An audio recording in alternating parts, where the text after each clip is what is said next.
VBR पाठशाला के छात्र छात्राओं को शुभोदय। छात्र छात्राएं, आज हम इस कक्षा में हिंदी व्याकरण में संधि व्याकरणांश के बारे में हम पढ़ेंगे। छात्र छात्राएं, संधि का शाब्दिक अर्थ क्या है? शाब्दिक माने शब्द से संबंधित, शब्द परंगा संधि అని దేనిని అంటారు? संधि का शाब्दिक अर्थ है जोड़ या मेल। माने जोड़ माने अंग्रेजी में ऐड कहते हैं, जोड़ना, कलपड़म, वेटिनी कलपड़म, अक्षराలను कलपड़म। ठीक है, संधि का शाब्दिक अर्थ है जोड़ या मेल। संधि की परिभाषा क्या है? दो अक्षरों के मेल से बने विकार को संधि कहते हैं। दो अक्षरों के मेल से రెండు అక్షరాలను కలిపినప్పుడు వాటి ద్వారా వచ్చేటువంటి మార్పునే సంధి అని అంటాము। दो अक्षरों के मेल से, మరి दो अक्षरों के मेल से అంటే ఏంటి? फॉर एग्जांपल आ एक अक्षर है, ई एक अक्षर है, आ प्लस ई दो अक्षरों के मेल से ఈ రెండింటిని కలిపినప్పుడు बने विकार, बने विकार, विकार माने क्या है? चेंज, మార్పు, ఏర్పడేటువంటి మార్పు ఏంటి? आ प्लस ई इक्वल टू ए।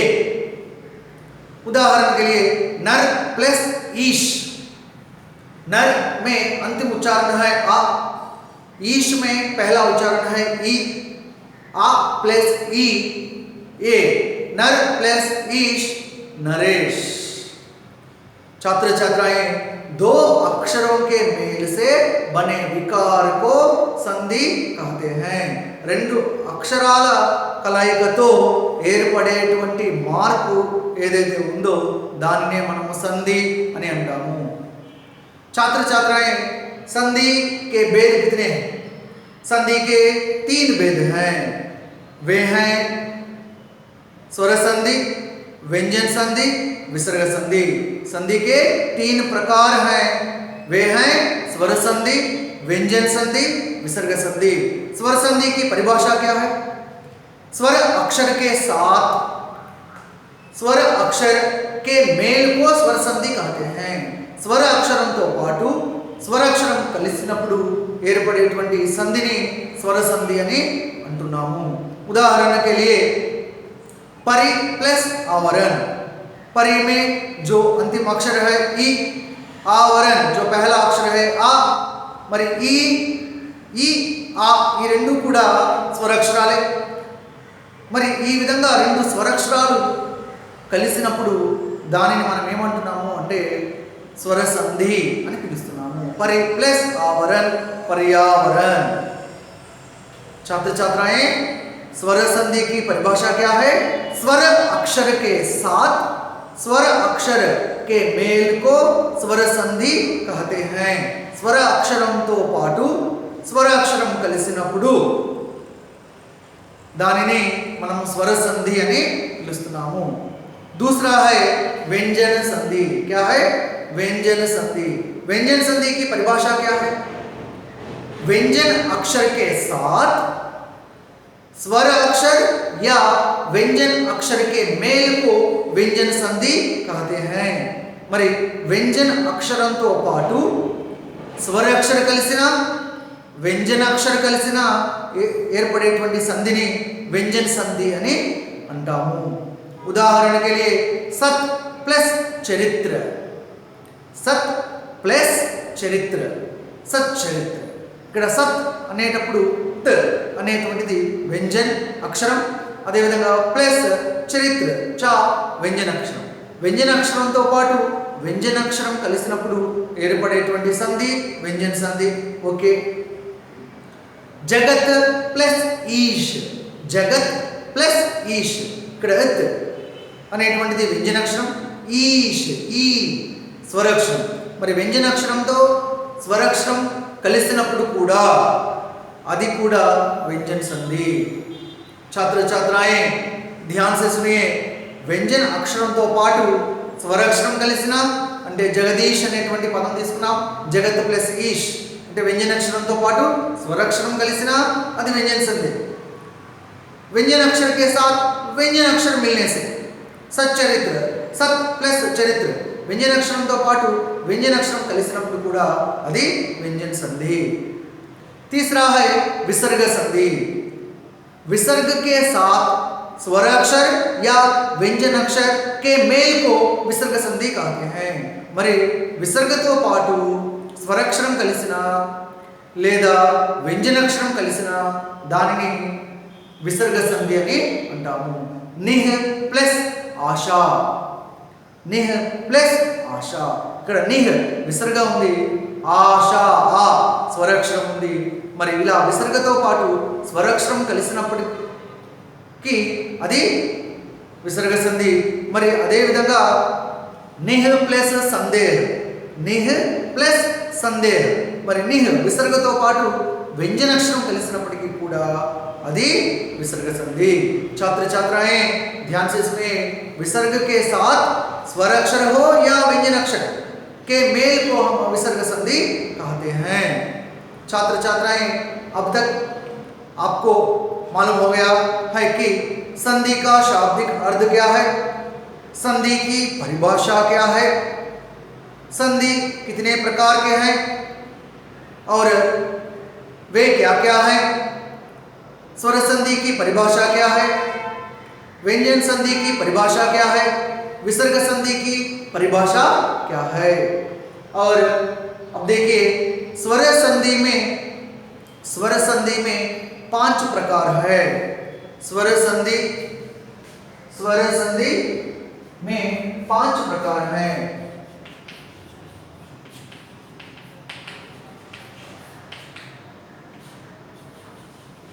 स्वर संधि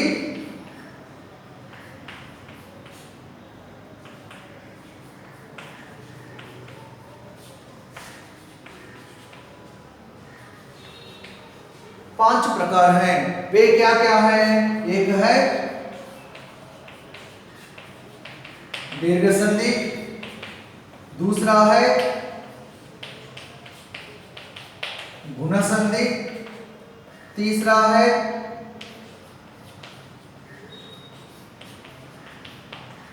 वृद्धि संधि, चौथा है यन संधि, पांचवा है अयादि संधि।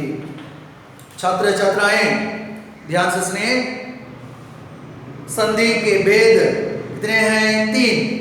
वे हैं स्वर संधि, व्यंजन संधि, विसर्ग संधि। स्वर संधि में 5 प्रकार हैं। कितने प्रकार हैं? 5 प्रकार हैं। क्या है? वे क्या क्या है? दीर्घ संधि, गुण संधि, वृद्धि संधि, यन संधि, अयादि संधि। क्या है? दीर्घ संधि, गुण संधि, वृद्धि संधि, यन संधि, अयादि संधि। छात्र छात्राएं अब हम दीर्घ संधि के बारे में पढ़ेंगे। दीर्घ संधि की परिभाषा क्या है उसके बारे में हम पढ़ेंगे। दीर्घ संधि देखिए, తెలుగులో మీకు తెలుసు सवर्ण दीर्घ संधि అని అంటాము। दीर्घ संधि की परिभाषा क्या है? आ, ई, उ के साथ वही स्वराक्षर मिलने से क्रमशः आ, ई, उ बन जाते हैं, उसे दीर्घ संधि कहते हैं। आ, ई, उ के साथ वही स्वराक्षर मिलने से क्रमशः आ, ई, उ दीर्घ बन जाते हैं।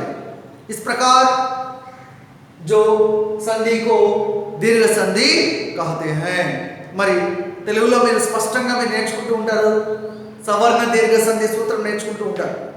ఆ, ఈ, ఊరులకు సవర్ణములైన అవే అచ్చులు పరంబగునప్పుడు వాని దీర్ఘం ఏకాదేశం బగును అని।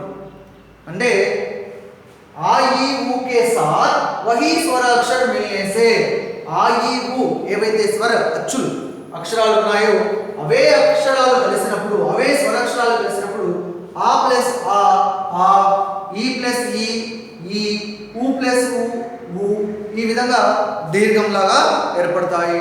కాబట్టి దీనిని హిందీలో దీర్ఘ సంధి అని పిలుస్తాము, తెలుగులో సవర్ణ దీర్ఘ సంధి అంటాము। हिंदीलो दीर्घ संधि कहते हैं। राइट, अब बताइए कि दीर्घ संधि की परिभाषा क्या है? आ ई उ के साथ वही स्वर अक्षर मिलने से क्रमशः आ ई उ बन जाते हैं, दीर्घ बन जाते हैं, उसे दीर्घ संधि कहते हैं। उदाहरण देखिए, राम प्लस आलय, यहाँ क्या है? अंतिम अक्षर आ है, यहाँ क्या है? आ प्लस आ, जो आ बन गया है, दीर्घ बन गया है। राम प्लस आलय, रामालय, राम प्लस अवतार, रामावतार। इस प्रकार यहाँ देखिए, उदाहरण के लिए अक्षरों को मिलाना देखिए, आ प्लस आ,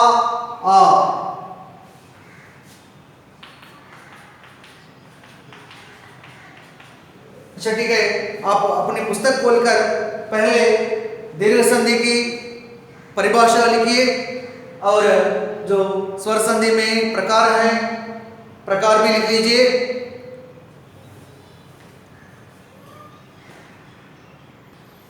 छात्राएं, आ प्लस आ है, यहाँ देखिए आ प्लस आ, परम प्लस अर्ध, परम प्लस अर्ध, यहाँ देखिए आ प्लस आ है, आ प्लस आ क्या बन गया है? आ, दीर्घ बन गया है, क्या है? परमार्ध, परम प्लस अर्ध, परमार्ध। इस प्रकार आ बन गया है। और उसी प्रकार आ प्लस आ, देव प्लस आलय, क्या है? आ प्लस आ प्लस आ, देवालय, देव प्लस आलय, देवालय। और उसी प्रकार आ प्लस आ, विद्या, विद्या प्लस अर्धी, विद्या प्लस अर्धी क्या है? विद्यार्थी, क्या है? विद्यार्थी। और इसी प्रकार महा प्लस आत्मा, महा प्लस आत्मा क्या है? महात्मा। आ प्लस आ प्लस आ प्लस आ प्लस आ। यहाँ देखिए, परम प्लस अर्ध, परमार्ध, देव प्लस आलय, देवालय, विद्या प्लस अर्धी, विद्यार्थी, महा प्लस आत्मा, महात्मा। और यहाँ देखिए, कवि, कवि प्लस इंद्र क्या है? कवि प्लस इंद्र क्या है? कवींद्र, क्या है? कवींद्र, कवि प्लस इंद्र, कवींद्र। और गिरि, गिरि प्लस ईश, गिरि प्लस ईश क्या है? गिरीश, गिरि प्लस ईश, गिरीश। और यहां देखिए, मही प्लस इंद्र, मही प्लस इंद्र, महींद्र क्या है? महींद्र, मही प्लस इंद्र, महींद्र। योगी, योगी प्लस इंद्र, योगींद्र। इस प्रकार भी आप शब्द ले सकते हैं। और यहां देखिए, सती प्लस ईश क्या है? सतीश, सती प्लस ईश, सतीश। कवि प्लस इंद्र, कवींद्र। गिरि प्लस ईश, गिरीश। मही प्लस इंद्र, महींद्र। सती प्लस ईश, सतीश। और यहाँ देखिए, उ प्लस उ क्या है? गुरु प्लस उपदेश, गुरु प्लस उपदेश क्या है? गुरुपदेश, गुरुपदेश। और उसी प्रकार उ प्लस उ, सिंधु, सिंधु प्लस ऊर्मी, सिंधु प्लस ऊर्मी क्या है? सिंधुर्मी, सिंधुर्मी। और इसके बाद है उ प्लस उ, वधु प्लस उत्सव क्या है? वधु प्लस उत्सव, वधु उत्सव क्या है? वधु उत्सव। नेक्स्ट उ प्लस उ, भू प्लस ऊर्जा, भू प्लस ऊर्जा, भूर्जा। छात्र छात्राएं यहाँ देखिए, गुरु प्लस उपदेश, गुरुपदेश, गुरुपदेशम। नेक्स्ट सिंधु प्लस ऊर्मी, ऊर्मी అంటే అలా వేవ్స్, సింధూర్మి। నెక్స్ట్ వధు ప్లస్ ఉత్సవ్, వధూత్సవ్। భూ ప్లస్ ఊర్జా, భూర్జా, భూర్జా అంటే సాయిల్, ओके, భూమిలో ఉండేటువంటి సాయిల్। ठीक है, यहाँ देखिए दीर्घ संधि की परिभाषा क्या है? आई ऊ के साथ वही स्वराक्षर मिलने से क्रमशः आ ई ऊ दीर्घ बन जाते हैं, उसे दीर्घ संधि कहते हैं। उदाहरण के लिए यहाँ देखिए, परमार्थ, देवालय, विद्यालय, ओके, या विद्यार्थी, महात्मा, कवींद्र, गिरीश, महेंद्र, सतीश। और उसी प्रकार ऊ के साथ जो गुरुपदेश, सिंदूर्मी, वधूत्सव, भूर्जा, ये सब उदाहरण के रूप में ले सकते हैं। छात्र छात्राएं अपनी पुस्तक खोलकर एक बार लिख लीजिए।